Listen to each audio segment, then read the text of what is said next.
골로새서 3장 7절부터 11절까지 우리 함께 합동합니다. 너희도 전에 그 가운데 살 때에는 그 가운데서 행하였으나 이제는 너희가 이 모든 것을 벗어버리라. 곧 분함과 노여움과 악의와 비방과 너희의 입에 부끄러운 말이라. 너희가 서로 거짓말을 하지 말라. 옛 사람과 그 행위를 벗어버리고 새 사람을 입었으니 이는 자기를 창조하신 이의 형상을 따라 지식에까지 새롭게 하심을 입은 자니라. 거기에는 헬라인이나 유대인이나 할례파나 무할례파나 야만인이나 스구다인이나 종이나 자유인이 차별이 있을 수 없나니 오직 그리스도는 만유시요 만유 안에 대신이라. 할렐루야. 여사는 인사합니다. 잘 되고 있습니다. 잘 될 줄로 믿습니다. 기도하고 순종하면 더 잘 됩니다. 오늘 인생 최고의 날입니다. 인생 최고의 축복은 예수 믿는 것입니다. 할렐루야. 예수 그리스도를 믿음으로 구원받은 성도는 위의 것을 늘 찾아야 됩니다. 아니, 위의 것을 찾아야 된다니까. 우리 땅에 살고 있지만 예수 그리스도를 믿음으로 구원받은 성도는 땅의 것을 찾는 것이 아니고 위의 것을 찾아야 합니다. 그리고 위의 것을 생각하고 땅의 것을 생각하지 않아야 위의 것을 찾겠죠. 늘 땅의 것을 생각하는 사람은 어떻게 위의 것을 찾을 수 있겠어요? 찾을 수가 없는 겁니다. 그래서 예수 그리스도를 믿음으로 구원받은 성도는 위의 것을 찾아야 되는데 위의 것을 찾으려고 하니까 뭘 생각을 해야 된다? 위의 것을 생각을 해야 됩니다. 위의 것. 무엇을 생각하지 말고 땅의 것을 생각하면 위의 것을 절대로 못 찾습니다. 그리고 우리가 위의 것을 찾고 위의 것을 생각하려면 땅에 있는 지체를 죽여야 됩니다. 땅에 있는 지체를 죽이지 않고는 절대로 위의 것을 찾을 수가 없습니다. 그럼 땅에 있는 지체가 뭐냐? 죄입니다. 죄를 죽이지 않고는 절대로 위에 있는 것을 찾아갈 수가 없다. 찾을 수가 없다. 그건 상상이 불가능합니다. 그러면 위의 것을 찾고 위의 것을 생각하기 위해서 땅에 있는 지체 죽여야 되는데, 죄를 죽여야 되는데 그 죄는 모든 죄를 다 이야기하지만 특별히 5가지 죄를 이야기했습니다. 첫 번째가 음란. 대답을 하면 손을 꼽을게.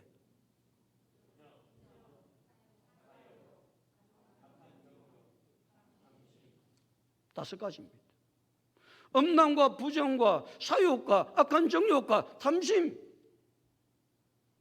우리의 모든 죄를 죽여야 되지만 특별히 이 5가지를 지목한 것을 보면 이 5가지를 죽이지 않고는 무엇을 찾을 수 없다?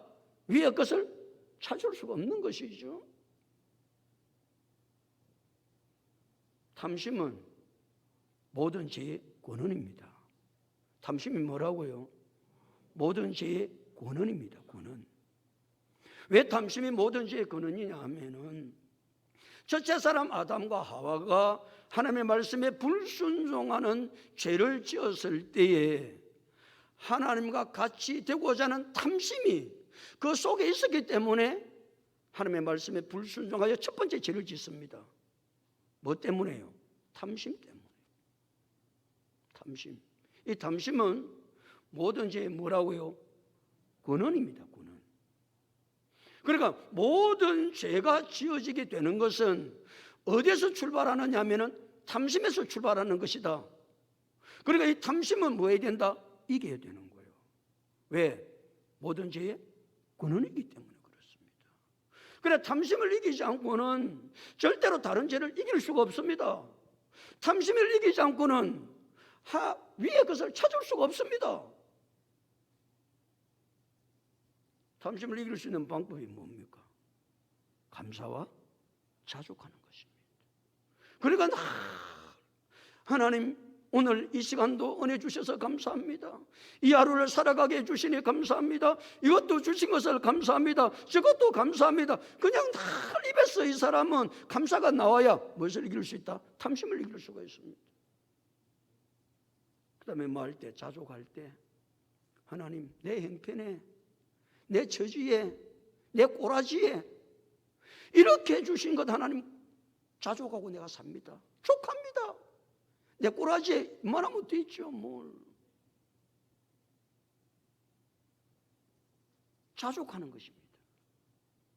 그래, 옛날에 우리가 그래, 꿀 발랐다. 네 꼬라지에, 네 꼬라지에 꿀 발랐지 뭘 그렇게 자족도 못하고 그렇게 사냐고 말이죠. 사도 바울이 얼마나 위대한 사람입니까? 대사도 바울도 자기 육체에 병이 있는 거예요. 질병이 있는 거예요. 고질병이 있는 거예요. 그러니까 이 고질병을 하나님 떠나가게 해달라고 하나님 앞에 간절히 3번을 기도합니다. 하나님, 내게 있는 이 질병을 하나님 떠나갈 수 있도록 하나님 은혜를 주옵소서. 간절하게 3번 기도했을 때 하나님께서 고린도서 12장 9절에서 사도 바울에게 뭐라고 대답하십니까? 내 은혜가 네게 마다 족하다.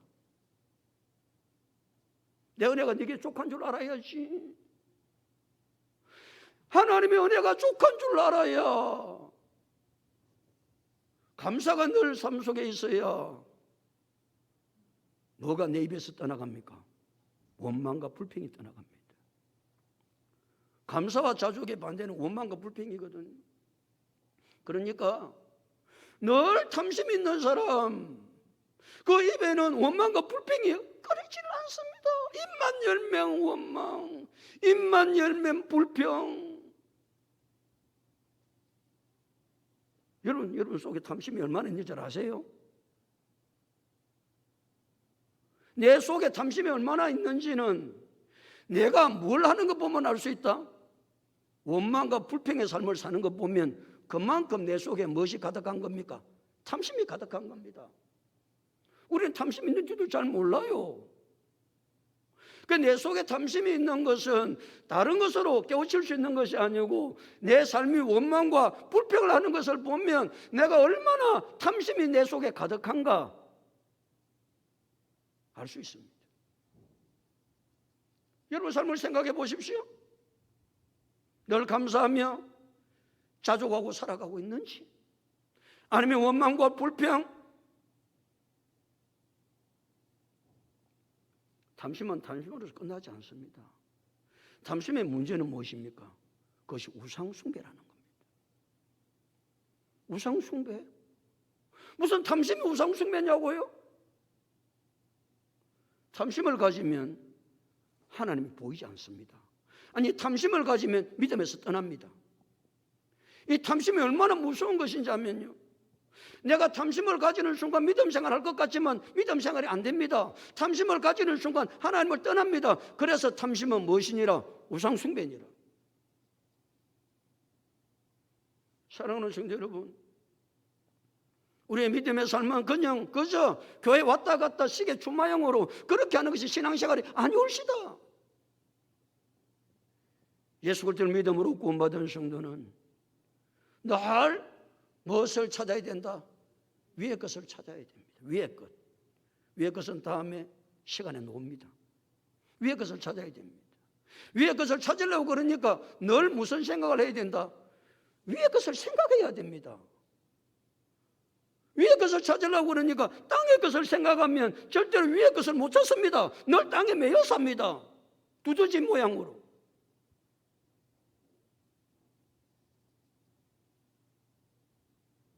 우리가 위의 것을 찾지 않냐고 땅의 것을 찾으면 끊임없이 짓는 것이 집니다. 죄를 지으면 어떻게 합니까? 하나님의 진노가 임합니다. 하나님의 진노는 왜 임합니까? 하나님의 진노는 죄 가운데 임하는 것이지 죄 없는데 하나님의 진노는 절대 임하지 않습니다. 그러면 하나님의 진노가 임하는 이 죄를 어떻게 해결할 수 있습니까? 그 진노를 해결할 수 있는 것은 예수 그리스도의 십자가의 보혈과 회개할 때에 하나님께서 죄 때문에 진노하시는 진노를 막을 수 있는 줄로 믿습니다. 그래서 시편 32편 1절은 허물의 사함을 받고 자신의 죄가 가려진 자는 뭐가 있도다? 복이 있도다 그랬습니다. 여러분, 복 있는 사람이 어떤 사람입니까? 내 허물의 사함을 받고 내 자신의 죄가 가려진 자가 복이 있습니다. 왜요? 그래 하나님의 진노가 임하지 않으니까. 그래 하지 아니하면요, 하나님의 진노가 임해서 내가 살아갈 수가 없는 겁니다. 하나님의 진노가 임하지 아니하려면 예수 그리스도의 십자가의 보혈의 능력과 죄를 회개할 때 하나님의 진노가 임하지 아니하기에 요한일서 1장 9절은 만일 우리가 우리 죄를 자백하면 그는 미쁘시고 의로워서 우리 죄를 사하시며 우리를 모든 불의에서 깨끗하게 하실 것이요 약속하신 줄로 믿습니다. 사랑하는 성도 여러분, 예수를 믿음으로 구원받은 나는 삶의 방향과 목표가 정해져 있습니다. 그것이 무엇인가? 위의 것을 찾는 겁니다. 위의 것을 찾기 위해서는 다른 방법이 없습니다. 늘 뭘 생각을 해야 된다? 위의 것을 생각하고 살아야 됩니다. 그렇게 하려고 하니까 땅의 것을 생각하면 안 됩니다. 아니, 땅에 있는 지체를 죽여야 됩니다. 그러므로 날마다 예수 그리스도의 십자가의 보혈의 능력을 의지하고 회개함으로 날마다 위의 것을 찾아 하나님의 거룩한 사람들로 살아가는 놀라운 역사가 일어날 수 있기를 예수님의 이름으로 축복합니다. 오늘 7절 말씀인데 7절 다 같이 한번 읽어보실까요? 7절 다 같이 읽겠습니다. 시작. 너희도 전에 그 가운데 살 때에는 그 가운데서 행하였으나 너희도 전에 그 가운데 살 때는 무슨 때를 말합니까? 예수 그리스도 믿지 않을 때 그 말입니다. 너희도 전에는 그 가운데 살 때, 그 가운데가 어디입니까? 죄 가운데 살 때 그 말입니다. 죄 가운데 살 때는 죄 가운데서 뭐 했다? 행하였다면 죄 짓고 살았다 그 말입니다. 우리가 예수 믿기 전에는 말이죠, 죄 가운데서 죄가 죄인 줄도 모르고 죄를 짓고 날마다 그렇게 살았던 것이 우리가 예수 믿기 전에 삶입니다. 죄가 죄인 줄도 몰라요. 이 세상 사람들이 죄가 죄인 줄 압니까? 그것이 예수 믿기 전에 사람의 삶의 모습입니다. 죄가 죄인 줄을 모릅니다. 그러나 습관적으로 뭐 다른 사람도 그렇게 사니까 나도 따라 살고 그렇게 살아가는 것이 예수 믿기 전에 삶인데, 자, 이제는 8절입니다. 어떻게 해야 될 거냐? 8절 다 같이 읽겠습니다. 시작. 이제는 너희가 이 모든 것을 벗어버리라. 고분함과 노염과 아이기와 비방과 너희 입에 부끄러운 말이라. 이제는 언제입니까? 예수를 믿고 난 후에는 그 말이죠. 이제는 너희가 어떻게 해야 된다고요? 성경대로 있으니까 읽어보면 되잖아요. 이 모든 것을 벗어버리라. 이 모든 것이 뭡니까? 죄입니다. 이 모든 것은 좀 있다가 그 죄가 6가지가 항목이 나옵니다. 그러니까 말이죠, 이제 우리가 예수를 믿었으니까 이제는 예수 믿기 전에 삶과 같이 살면 된다 안 된다? 안 된다. 이제는 너희가 어떻게 살아야 된다? 이 모든 것을 벗어버려야 한다. 벗어버린다는 옷을 벗는다는 말이에요. 여러분, 내가 옷을 깨끗하게 입고 살다가 옷이 더러워지면 여러분 어떻게 하죠? 벗어버립니다. 옷을. 더러운데도 옷을 입고 다니는 사람, 그건 좀 정신이 이상하죠. 그건 올바른 사람이 아닙니다. 땀이 좀 나도 대변에 옷을 갈아입지요. 그 옷은 벗어버리지요. 이게 벗어버린다는 계속적으로 벗는다 그런 이야기입니다. 뭐 하면 더러워지면 또 벗는 거예요. 저는 목사니까 늘 그냥 흰 와이사스를 늘 입고 다닙니다. 그리고 이게 먼저는 입고 다니는 수밖에 없는 게 목사의 삶이니까. 근데 어디 가서 식사를 할 때 말이에요, 조심조심 한다고 하기는 해요. 그런데 소고기 국 먹을 때 말이죠, 콩나물 그걸 이제 조심해서 먹는다고 해도 또 속은 왜 빨갛게 하는지 모르겠어. 그냥 빨갛게 안 하고도 뭐 먹을 수 있는데 또 사람들은 빨간 게 좋은가 봐요. 그래 거기 한 발 딱 묻으면 대면 와서 내는 벗습니다. 그걸 입고 다닐 수가 없는 거예요. 더러워졌으니까. 모욕을 했습니다. 몸이 깨끗합니다. 몸은 깨끗해도 손발은 더러워집니다. 그럼 언제나 손발은 그냥 들어올 때마다 씻는 겁니다. 요즘 같으면 계속해서 밖에 나가 들어오면 뭘 씻습니까? 손을 씻습니다. 당연하지요. 더러워졌으니까. 요한복음 13장에 예수님께서 수건을 허리에 두르시고 제자들의 발을 일일이 다 씻겨주십니다. 발을 씻겨주시고 예수님이 제자들의 발을 닦아주십니다. 그러니까 제자 한 사람 한 사람 그렇게 하다가 베드로의 차례가 되었습니다. 베드로의 차례가 되어가지고 예수님께서 베드로의 발을 씻기려고 그러니까 베드로는 예수님 절대 제 발은 못 씻깁니다. 어떻게 예수님이 제 발을 씻깁니까? 그때 예수님이 내가 네 발을 씻기지 아니하면 내가 나와 상관이 없다. 그럼 베드로 깜짝 놀래요. 예수님과 자기와 상관이 없다고 그러니까 베드로가 깜짝 놀래고 베드로가 하는 말이 그러면 예수님 내 발만 씻길 것이 아니라 손과 머리까지 씻겨 주옵소서. 베드로 그렇게 이야기합니다. 그때 예수님께서 요한복음 13장 10절에서 예수께서 이르시되 이미 모욕을 한 자는 발밖에 씻을 것이 없느니라. 온몸이 깨끗하니라. 뭐한 자는 모욕한 자는. 이 모욕했다는 말이 무슨 말입니까? 예수를 믿음으로 말미암아 우리의 모든 죄는 다 깨끗하게 씻어졌다 그 말입니다. 우리가 예수를 믿을 때 우리의 모든 죄, 과거, 현재, 미래의 모든 죄는 다 씻음받은 줄로 믿습니다. 그러나 내가 삶을 살아가다 보면 죄를 또 짓게 된다. 왜냐하면 우리는 죄 가운데 있는 인생이기 때문에 죄 가운데 있을 때마다 우리가 해야 될 일이 무엇이다? 그 더러워진 옷을 벗어버리는 것이다. 또다시 씻는 것이다. 그걸 우리는 회개라고 그럽니다. 그러니까 우리가 예수 그리스도를 믿음으로 내 몸은 모욕을 해서 다 깨끗하게 되어졌다 할지라도 날마다 우리의 삶은 죄를 짓는 삶이기 때문에 순간순간마다 죄를 회개해야 되는 줄로 믿습니다. 그 죄들이 그럼 무엇인가? 6가지를 그 다음에 설명하고 있는데 다시 8절. 이제는 너희가 이 모든 것을 벗어버리라. 곧 그 다음에 이렇습니다. 시작. 분함과 노여움과 악의와 비방과 너희 입에 부끄러운 말이라. 첫 번째가 무엇입니까? 분해서 못 살겠는 거예요. 분해서. 여러분 속에도 지금 분함이 가득한 사람 있죠? 억울한 거예요. 분한 거예요. 어떻게 이런 일이 세상에 네가 어떻게 그럴 수가 있어요? 분해요. 분해.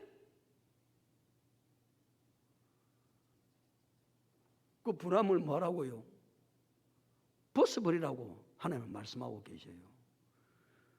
여러분 분을 내고요 억울해서 못 잡으면 손해는 누가 가지요? 모릅니까? 상대방은 아무렇지도 않습니다. 억울함과 분함이 내 속에 가득하면요 내 심령이 뼈가 상합니다. 뼈가 상한다니까. 내 몸이 마릅니다.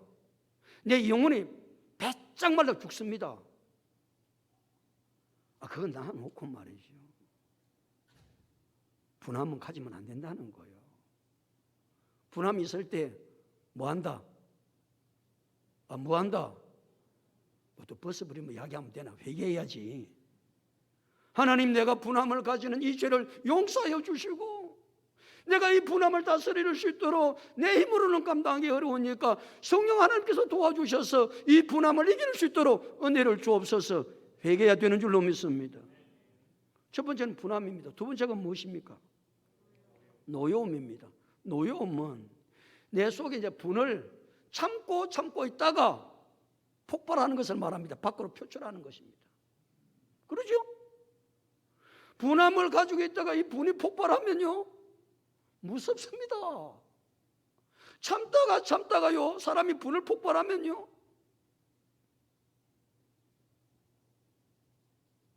이 노여움을, 이 분한 마음을 밖으로 표출하면 된다, 안 된다? 대답 좀 하세요. 안 된다, 그 말입니다. 안 되는 게 아니고 뭐 해라? 회개해라. 회개해야 된다. 하나님이 우리에게 주시는 말씀이에요. 우리가 어떤 죄를 벗어버려야 될 것인가? 그 중요한 것들이 무엇인가? 분함과 노여움과 세 번째는 뭐다?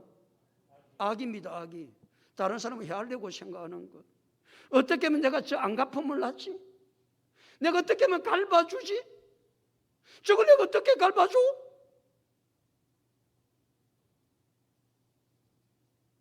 악이. 네 번째가 비방. 비방이 뭡니까? 남을 험담하는 것이죠. 그러니까 뭐 속에 불이 나니까 막 나는 게 그 사람 험담하는 것이죠. 중상 몰아가는 것이죠. 이런 것들은 예수를 믿고 난 이후에는 벗어버려야 될 것이지, 예수 믿기 전에 그 했던 그대로, 그 예수를 믿는 건지 안 믿는 건지 모르는 거예요. 다섯 번째는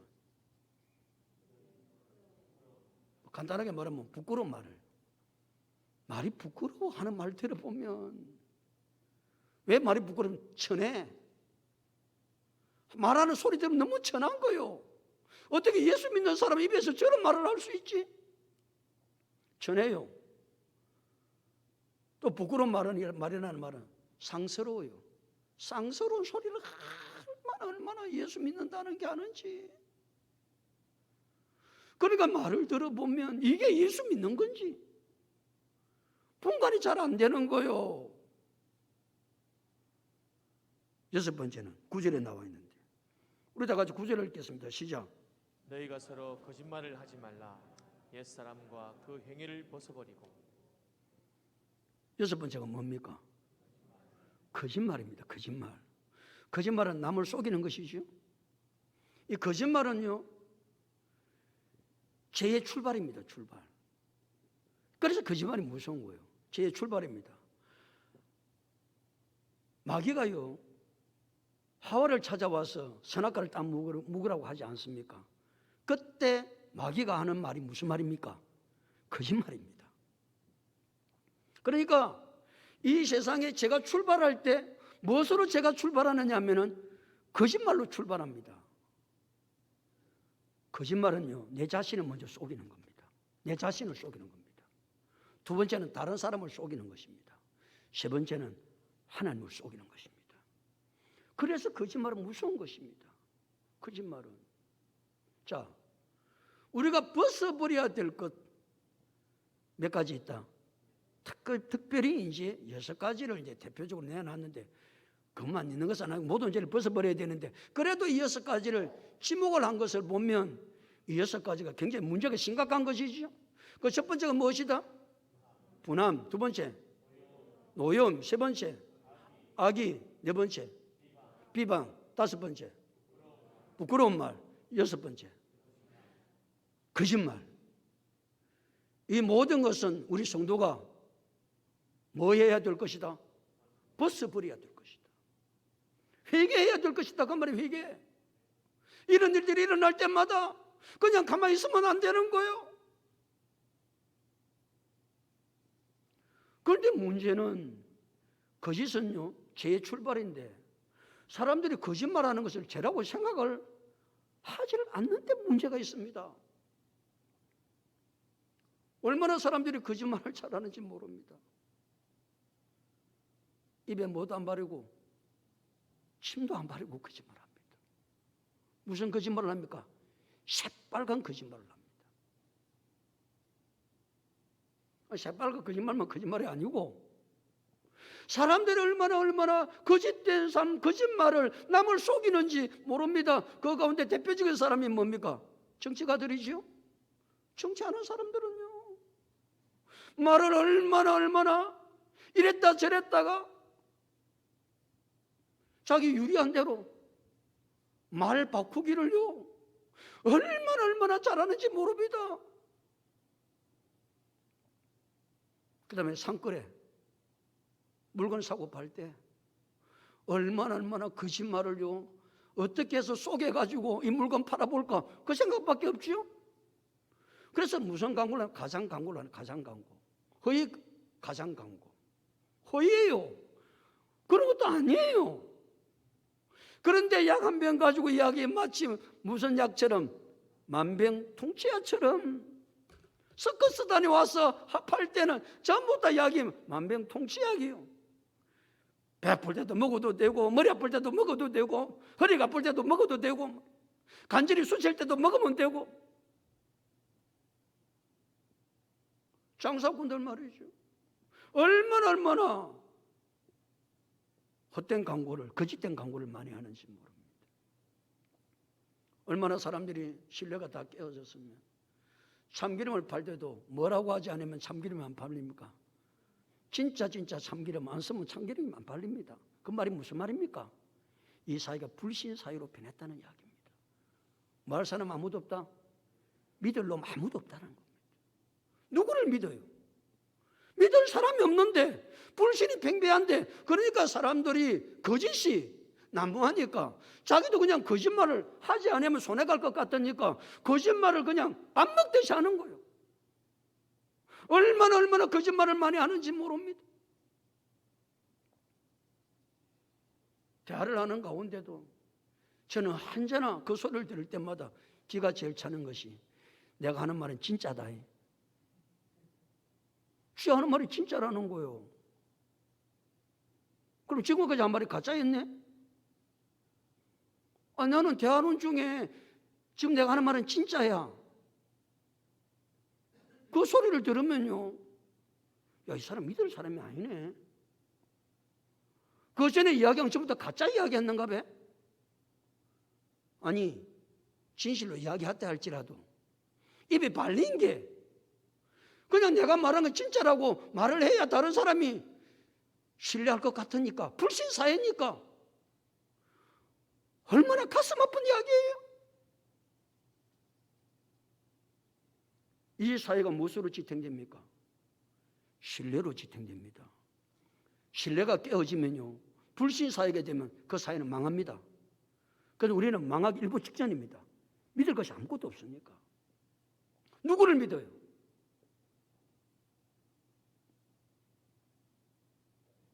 모든 것은 서로 신뢰관계 속에서 형성되는 것인데 무엇으로 말미암아 신뢰관계는 다 깨어졌다?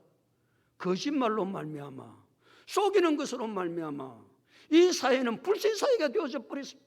그러니까 사람들 니도 내도 거짓말 안 하는 거예요. 거짓말이 뭔지도 모르고 죄인 줄도 모르고 얼마나 거짓말을 많이 하는지 모릅니다. 여러분, 하나님과 우리 사이도 무엇으로 맺어진 사이입니까? 언약으로, 계약으로, 약속으로 맺어진 사이입니다. 성경은 약속의 책입니다. 하나님은 우리에게 모든 것을 약속하시고 하나님은 그 약속을 신실하게 지키십니다. 그래서 우리 하나님을 가리켜서 무슨 하나님? 신실하신 하나님. 천지는 없어지겠으나 내 말은 없어지지 않는다고 하나님이 말씀하셨습니다. 그런데 요한복음 5장 24절, 내가 진실로 너희에게 이르노니 내 말을 듣고 또 나 보내신 이를 믿는 자는 영생을 얻었고 심판에 이르지 아니하나니 사망에서 생명으로 옮겼느니라. 그래서 우리는 예수님을 믿고 하나님을 믿어서 내가 심판에 이르지 아니하고 사망에 이르지 아니하고 영생을 얻은 줄로 믿습니다. 근데 하나님이 나타나셔서 내가 언제 그런 말 했어? 나는 그런 말 한 적이 없어. 여러분, 그럼 어떻게 되지요? 그럼 어떻게 되냐고요? 무슨 이야기입니다. 그러면 이 거짓말의 출처가 어디입니까? 거짓말의 출처가 있잖아요. 하와를 선악과를 따먹게 했던 게, 그 거짓말로 선악과를 따먹게 했던 게 누굽니까? 마귀입니다. 거짓말의 출처는 마귀입니다. 그래서 예수님은 마귀는 거짓말쟁이요, 거짓의 아비다 딱 정의했습니다. 그러니까요, 여러분, 마귀는 거짓말쟁이요 거짓의 아비이기에 요한복음 8장 44절에서 너희는 너희 아비 마귀에게서 났으니 너희 아비의 욕심대로 너희도 행하고자 하느니라. 그는 처음부터 살인자요, 그 속에 진리가 없으므로 진리를 말할 때마다 거짓으로 말하는 애요. 그는 거짓말쟁이요, 거짓의 아비가 되었음이라 말씀하고 있습니다. 그래서 다시 9절, 너희가 서로 거짓말을 하지 말라. 그 다음 읽겠습니다. 시작. 옛사람과 그 행위를 벗어버리고. 옛사람이 뭡니까? 예수 믿기 전에 사람이죠. 그 행위가 무엇입니까? 거짓말하는 행위. 그걸 뭐해라? 벗어버리라. 우리는 예수를 믿었습니다. 예수를 믿습니다. 예수 믿는 사람은 모든 죄를 벗어버려야 되지만 하나 더 강조하고 있는 것은 옛사람과 그 행위를 뭐해라? 벗어버리라고 그랬습니다. 옛사람? 예수 믿기 전에 사람? 그 옛사람은 어떤 사람입니까? 마귀에 사로잡혀 있는 사람이죠. 공중권세 잡은 자를 따라 사는 것이 마귀의 자녀들이 사는, 우리가 예수 믿기 전에 말이에요. 그러니까 예수 믿기 전에는 거짓말하는 것이 별로 그게 죄가 아니에요. 무슨 여러분, 예수 믿어도 거짓말을 그냥 밥 먹듯이 하는데, 무슨 예수 믿기 전에 뭐 거짓말이 무슨 죄인 줄로 알고 그렇게 살았겠냐? 그건 아니다. 옛사람, 우리 옛사람은 마귀의 공중권세 잡은 자를 따랐습니다. 그러니까 거짓말하는 자는 누굽니까? 마귀의 수하에 있는 자입니다. 지금도 내가 예수를 믿는데도 거짓말을 그냥 이프로처럼 한다. 그건 전부 다 마귀의 수하에 있는 마귀의 자녀이지 하나님의 자녀는 아닙니다. 하나님의 자녀는 거짓을 뭐 해야 된다고요? 벗어버려야 됩니다. 그러니까 하나님의 자녀는요, 그 말이 뭐와 같아야 됩니까? 보증 숙표와 같아야 됩니다.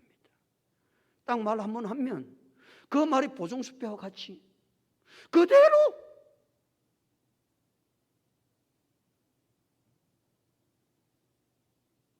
그래서 10절에 말씀하고 있습니다. 10절 다 같이 읽겠습니다. 시작. 새 사람을 입었으니 이는 자기를 창조하신 이의 형상을 따라 지식에까지 새롭게 하심을 입은 자니라. 새 사람을 뭐 했다고 우리는 입었습니다. 새 사람을 입었습니다. 새 사람과 9절에는 그것이 무슨 사람? 옛사람. 그 옛사람과 새 사람을 대조를 하고 있죠. 예수 믿기 전에 사람을 옛사람, 예수 믿고 난 이후의 삶을 새 사람. 그 옛사람은 어떤 사람입니까? 그 안에 예수가 없는 사람이죠. 새 사람은 어떤 사람입니까? 그 안에 예수 그리스도가 있는 사람입니다. 그러니까 새 사람이라고 그러면, 우리가 예수를 믿어 새 사람이 되었다고 그러면 뭐 눈이 네개 달린 게 아닙니다. 우리의 겉모습은 하나도 변하지 않습니다.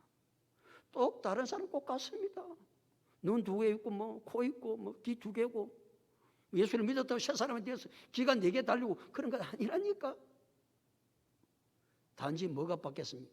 내용물이 바뀌었습니다. 내용물. 우리가 예수를 믿고 새 사람이 되었다는 이야기는 내 안에 내용물이 누구로 채워졌다는 말입니까? 예수 그리스도로 채워졌다는 말입니다. 예수 그리스도가 내 삶의 주인이 되었다는 말입니다. 옛 사람이라는 것은 여전히 내 내용물이, 내 자신이 내 삶의 주인이라는 말입니다. 내용물이 바뀌어야 사람이 바뀌는 겁니다. 내용물이 바뀌지 아니하면요, 평생 안 바뀝니다. 같은 병이라도 그 병의 내용물이 뭐냐에 따라서 병이 이름이 바뀌죠. 같은 병이라도 그 병 안에 내용물이 물이면 대답 좀 하소. 물병. 내용물이 사이다면 사이다병. 내용물이 콜라면 콜라병. 내용물이 술이면 술병입니다. 내용물에 따라서 달라지는 겁니다. 병은 꼭 같습니다. 우리가 옛 사람과 새 사람은 그 모습은 똑같습니다. 그런데 뭐가 바뀌었다고요? 우리 안에 내용물이 바뀌었습니다. 우리 안에 내용물이 무엇으로 채워졌습니까? 예수 그리스도가 내 삶의 주인으로 채워졌습니다. 그래서 고린도서 5장 17절 그런즉 누구든지 그리스도 안에 있으면 새로운 피조물이라. 이전 것은 지나갔으니 보라 새 것이 되었도다. 아멘. 우리 이제 그런 사람입니다. 그래서 지금까지는 옛 사람으로 내가 내 삶의 주인 되어서 거짓말도 하고 그렇게 살았지만 이제 우리는 내용물이 바뀌었습니다. 내 안에 누가 주인 되었다고요? 예수 그리스도께서 내 삶의 주인이 되셨기 때문에 우리는 주인의 컨트롤을 받아 사는 거예요. 그러니까 말이죠. 이것을 다 벗어버리고 이제 새로운 사람이 되어서 새 사람을 입었으니, 새 사람을 입었다는 말은 갓 태어났다 그 말입니다. 새 사람을 입었다는 말은 우리가 예수 그리스도를 믿기 전에는 죄로 말미암아 영혼이 죽은 자들입니다. 그래서 우리가 예수를 믿음으로 말미암아 우리의 영혼이 새롭게 태어났습니다. 그걸 가리켜서 뭐했다? 중생했다. 그걸 가리켜서 거듭났다. 그렇게 이야기합니다. 자, 예수를 믿음으로 말미암아 내 영혼이 갓 태어났으면 영혼이 뭐 해야 됩니까? 자라야 되죠. 그대로 있으면 안 되니까 계속해서 자라야 되는 거예요. 성장해야 되는 거예요. 다시 새 사람을 입었으니 이는 자기를 창조하신 이의 무엇을 따라? 형상을 따라 가야 됩니다. 자, 하나님께서 이 우주 만물을 창조했습니다. 다른 것을 창조할 때는 그 종류대로 창조했다. 그 종류대로. 근데 하나님이 사람을 창조하실 때는 어떻게 창조하셨다고요? 창세기 1장 27절. 하나님이 자기 형상, 곧 하나님의 형상대로 사람을 창조하시되 남자와 여자를 창조하시고 그랬습니다. 다른 어떤 창조물도 그렇게 창조 안 했습니다. 하나님이 사람을 창조하실 때만 자기 형상, 곧 하나님의 형상대로 사람을 창조하셨습니다. 그러기에 예수 믿는 우리는 하나님의 형상을 따라가는 겁니다. 그런데 아담과 하와가 죄를 범함으로 말미암아 하나님의 형상이 다 파괴되었습니다. 이 파괴된 형상을 누구를 통해서 하나님 회복하기를 원하십니까? 예수 그리스도를 통해서 회복하기를 원하십니다. 그래서 우리가 예수를 믿으면 예수를 믿지 않고는 절대로 하나님의 형상이 회복되지 않습니다. 하나님의 형상이 회복될 수 있는 것은 예수 그리스도를 통해서만 하나님의 형상이 회복됩니다. 그래서 우리가 예수를 믿는 것입니다. 하나님의 형상을 회복한다는 말은 다른 말로 예수 그리스도의 장성한 분량까지 자란다는 말입니다. 갓 태어난 우리는 자라야 됩니다. 누구의 형상을 따라? 하나님의 형상을 따라. 그것이 다른 말로 어떻게 자라야 된다? 예수 그리스도의 장성한 분량까지 자라야 된다. 그래서 에베소서 4장 13절은 우리가 하나님의 아들을 믿는 것과 아는 일에 하나가 되어 온전한 사람을 이루어 그리스도의 장성한 분량이 충만한 데까지 이르리니 그렇게 말씀하셨습니다. 우리는 새 사람이 되었습니다. 태어났습니다. 우리의 목표가 있습니다. 어디로 나아가야 된다고요? 하나님의 형상을 따라가야 됩니다. 하나님의 형상을 따라가는 길은 누구를 통해서 할 수 있다? 예수 그리스도를 통해서 할 수 있습니다. 왜? 아담과 하와가 죄를 범함으로 모든 형상이 다 파괴되었기 때문에 그렇습니다. 자, 그것으로만 끝나지 않은 10절 다시. 새 사람을 입었으니 이는 자기를 창조하신 이 형상을 따라 그 다음에 이렇습니다. 시작. 지식에까지 새롭게 하심을 입은 자니라. 뭐까지 새롭게 하심을 입었다고요? 지식에까지. 지식이 뭡니까? 아는 것이죠. 아는 것이 우리는 힘이라고 그럽니다. 그런데 이 지식은 세상의 지식을 말하는 것이 아닙니다. 이 지식은 하나님을 아는 지식입니다. 하나님이 어떤 분인지, 예수님이 어떤 분인지, 성령님이 어떤 분인지 알아야 누구의 형상을 따라 살 수 있다? 하나님의 형상을 따라 살 수 있습니다. 하나님이 어떤 분이고 예수님이 어떤 분이고 성령님이 어떤 분인지를 모르는데 지식이 없는데 그 형상을 따라 살 수 있습니까? 없습니다. 하나님이 어떤 분이고 예수가 어떤 분이고 성령님이 어떤 분인가는 무엇을 통해서 알 수 있습니까? 성경 말씀을 통해서, 설교를 통해서. 오늘도 설교를 통해서 우리는 무슨 지식을 얻는 겁니까? 하나님이 어떤 분인지, 예수님이 어떤 분인지, 성령님이 어떤 분인지, 하나님의 뜻은 무엇인지 말씀을 통하지 않고는 절대로 알 수가 없습니다. 근데 말씀을 읽어봐도 잘 안 깨달아집니다. 그래서 뭐가 필요합니까? 설교가 필요합니다. 낱낱이 풀어서 이 하나님이 어떤 분인지, 하나님의 뜻은 무엇인지. 사랑하는 성도 여러분, 우리는 옛사람이었습니다. 옛사람인 우리는 죄 가운데서 살았습니다. 아니, 죄 짓고 살았습니다. 아니, 제가 무엇인지도 깨달지도 못하고 습관적으로 남들이 하니까 그냥 그대로 따랐어. 다른 사람도 그렇게 사는데 뭐. 그렇게 살았던 우리의 삶입니다. 그런데 우리가 예수를 믿음으로 말미암아 무엇이 되었다고요? 새 사람이 되었습니다. 오늘 성경은 10절 앞에 뭐라고요? 새 사람을 입었으니 그랬습니다. 새 사람을 입은 우리는 죄를 뭐 해야 된다? 벗어버려야 됩니다. 우리가 예수를 믿음으로 우리의 모든 죄가 사함받았지만 죄를 짓지 않고 사는 사람 이 땅에 아무도 없습니다. 그리고 그때마다 우리는 더러운 옷을 벗어버리고 회개해야 된다는 사실을 기억해야 합니다. 자, 우리가 새 사람을 입었기 때문에 우리의 삶의 목표가 있습니다. 그게 무엇입니까? 하나님의 형상을 따라 사는 겁니다. 내가 어떻게 하면 하나님의 형상을 이루어 갈까? 하나님의 형상을 이루어 가려고 그러니까 하나님에 대한 지식이 있어야죠. 예수 그리스도에 대한 지식이 있어야 되죠. 성령님에 대한 지식이 있어야 되죠.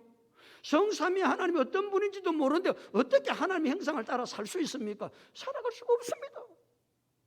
그래서 우리는 시간마다 하나님의 말씀을 들어야 좀 깨달아지는 겁니다. 지식이 생기는 겁니다. 얼마나 지식이 있다고 하나님의 말씀을 안 들어요? 그러니까 하나님의 형상대로 못 사는 것이죠. 지 생각대로 날마다 살아가는 것이죠. 사랑하는 성도 여러분, 우리는 새 사람을 입었습니다. 아니, 새 사람이 되었습니다. 그리고 우리는 하나님의 형상대로 지음받은 인간이기 때문에 하나님의 형상을 따라 살아야 됩니다. 그러나 아담과 하와가 죄를 범함으로 하나님의 형상이 다 인간에게 파괴되어졌습니다. 그 하나님은 누구를 통해서 하나님의 형상을 회복하기를 원하십니까? 예수 그리스도를 통해서 하나님의 형상을 회복하기를 원하십니다. 그 하나님의 형상을 회복하려니까 뭐가 있어야 된다? 하나님을 아는 지식이 있어야 됩니다. 성부 하나님이 어떤 분인지, 성자 예수님이 어떤 분인지, 성령 하나님이 어떤 분인지 그걸 알아야 하나님의 형상을 따라 살아갈 수 있죠. 우리는 새 사람을 입은 사람이기에 우리의 삶의 목표는 하나님의 형상을 따라 사는 것인데 그 하나님의 형상을 따라 살기 위해서는 하나님을 아는 지식, 세상의 지식 말고 말해요. 하나님을 아는 지식 말이에요.